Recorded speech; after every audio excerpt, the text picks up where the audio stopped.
The fifth of 8 insights from across our series of comparisons of elections in 2024 in 10 countries is that digital technologies are used to create fake armies and fake candidates. There was a great deal of concern before these elections about AI being used to create, generative AI being used to create targeted misinformation and ramping up what has been a long time concern about misinformation on digital platforms.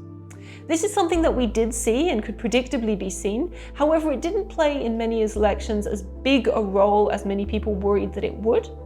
And in addition, we saw an interesting phenomenon that generative AI could also be used transparently and openly to generate images of candidates that might not otherwise be able to speak, to get around censorship, to bring these ideas to people who might not otherwise have access to seeing their candidate, or creating likenesses of these candidates for venues that their candidate wouldn't be able to be in or couldn't participate in otherwise, in ways that were transparent and innovative and weren't particularly predicted before the election. So this is something that we spend a great deal of time thinking about within this insight, within this theme, because it's something that was quite novel and something that attention should be paid to this in the future, that the use of AI is not simply about misinformation and targeting of nefarious content, but also there is a huge space for innovation by different actors trying to use it in ways that are supportive or at least neutral for the democratic process. We also saw a large amount of a phenomenon that has been present for a long time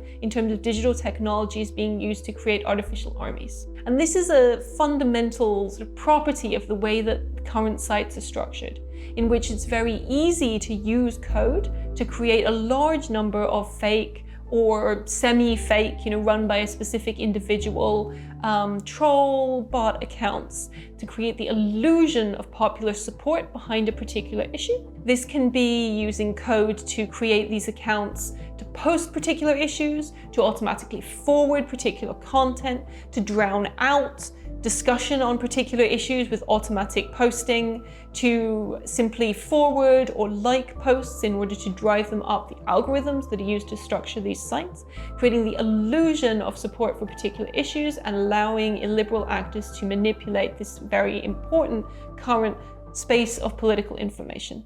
So Euron, within this insight around digital technologies being used to create artificial armies and artificial candidates, one of the themes that we found was these artificial armies being used internationally by illiberal players to influence the democratic elections in other countries. Can you tell me a little bit more about this pattern and where it occurs? For sure. So what we've seen, and there's increasing evidence of this nowadays, is that there is systematic attacks by Russian bot farms, troll farms, and other actors on democratic elections and democratic processes in Europe, but in the wider world in general. So what we've seen in the European elections of 2024 is that these bot farms generated tens of thousands or maybe even hundreds of thousands of inauthentic accounts, pretending to be citizens of the elections which they were trying to influence. So this was focused on Germany, France, Poland, and Italy in general, but has also been noticed for other areas as well. And so for the European elections, these bot farms used generative AI firstly to generate the profiles themselves, the bios, the pictures, and the descriptions that they were making, as well as the content which these bot farms were trying to share online. So the way that these bots worked is that they were taking credible news sources from each of these countries, websites, taking the source code of these websites, manipulating it, introducing their own content, and then placing screenshots of this content online. And what this content was trying to do was to establish a narrative of the country that was being targeted of being in decline. So in the Germany case, these were narratives attacking Germany's economy, attacking migration into the country, attacking the infrastructure, all of these different areas to build this larger picture of Germany is in a crisis. This is the main idea.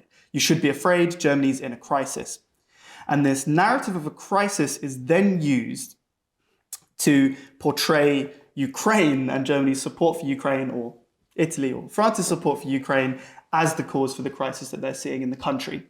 And the aim behind this is quite clear. It's trying to reduce European support as a critical partner for Ukraine in the middle of this war. So it's an act of war on the information spaces of these countries. The interesting thing that we're seeing with these bot networks is that they're really trying to connect to existing conspiracy narratives, existing alternative narratives within social media to give themselves a point of attack. So it's not just generally Germany's in decline, for example. It takes up corona narratives, narratives around distrust in other institutions to have as their starting point for these attacks. And what that builds is actually quite an interesting broad spectrum of interest groups, which are all trying to be brought behind this narrative against Ukraine. So the way that they've done that is taking all of these disparate ideas and bringing them together behind this one narrative of Ukraine being an untrustworthy partner for Europe, for not being a democracy, for Zelensky, for example, being an alcoholic or a drug addict. All of these narratives, which are lies, but are used to delegitimize Ukraine. Another interesting context in which we've seen this was in Georgia, where unfortunately, because the Georgian government didn't engage in trying to reveal this misinformation, we've only got reports from NGOs and smaller bodies which haven't been able to see the entire range of the attacks from Russian bots. But what we've seen in Georgia, the first evidence suggests that these accounts, these false accounts, were directed to sharing the conspiracy theory that the European Union, through its process now of expansion into the Caucasus, is trying to draw Georgia into the conflict with Ukraine, to draw Georgia to open a second front against Russia. And this is a really effective narrative. It was also shared by the government themselves, which is why there's this kind of confusion in the Georgian case to really understand whether these were Georgian actors or whether these were Russian actors. But this narrative is really effective because of the invasion of 2008, because of the history that Georgia's had with Russian aggression. It's something that is very active in people's memories and something that people are really afraid of. And so I think when we're addressing the idea of artificial armies online, and when we're talking to people about how to engage with content and how to really understand this computational propaganda, the question you really need to ask yourself is, what is the emotion that this is trying to bring out in me? Why is this content trying to make me feel afraid? Because it really is this emotional hook, this fear of our country in decline, that is the weaponization behind these attacks that Russia is responsible for. So within our case studies, we saw evidence of both of these patterns in the Mexican election, right? Both the use of technologies to generate artificial armies as well as artificial candidates. Tell me a little bit more about what we saw within the case of the Mexican election in 2024. Yeah, in the 2024 election, we saw these videos, deep fakes, depicting the leading candidate, sometimes talking in Russian, sometimes talking about against the Catholic Church, which is a very important institution in Mexico. So the candidate had to go out and dismiss these videos as fake. And we also witnessed a major issue with the use of bots to amplify specific hashtags. Perhaps more interestingly is that these accounts were traced back to 160,000 accounts that were not only in Mexico but in Colombia and in Spain, and especially in Argentina.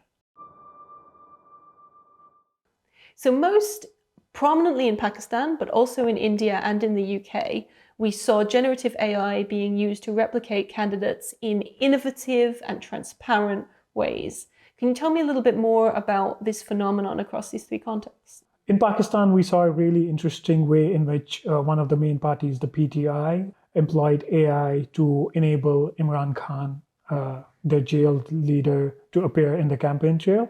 So what they did was they got out, Imran Khan's lawyers got out scripts of his new speeches from the jail, and they fed it to an AI voice synthesizer.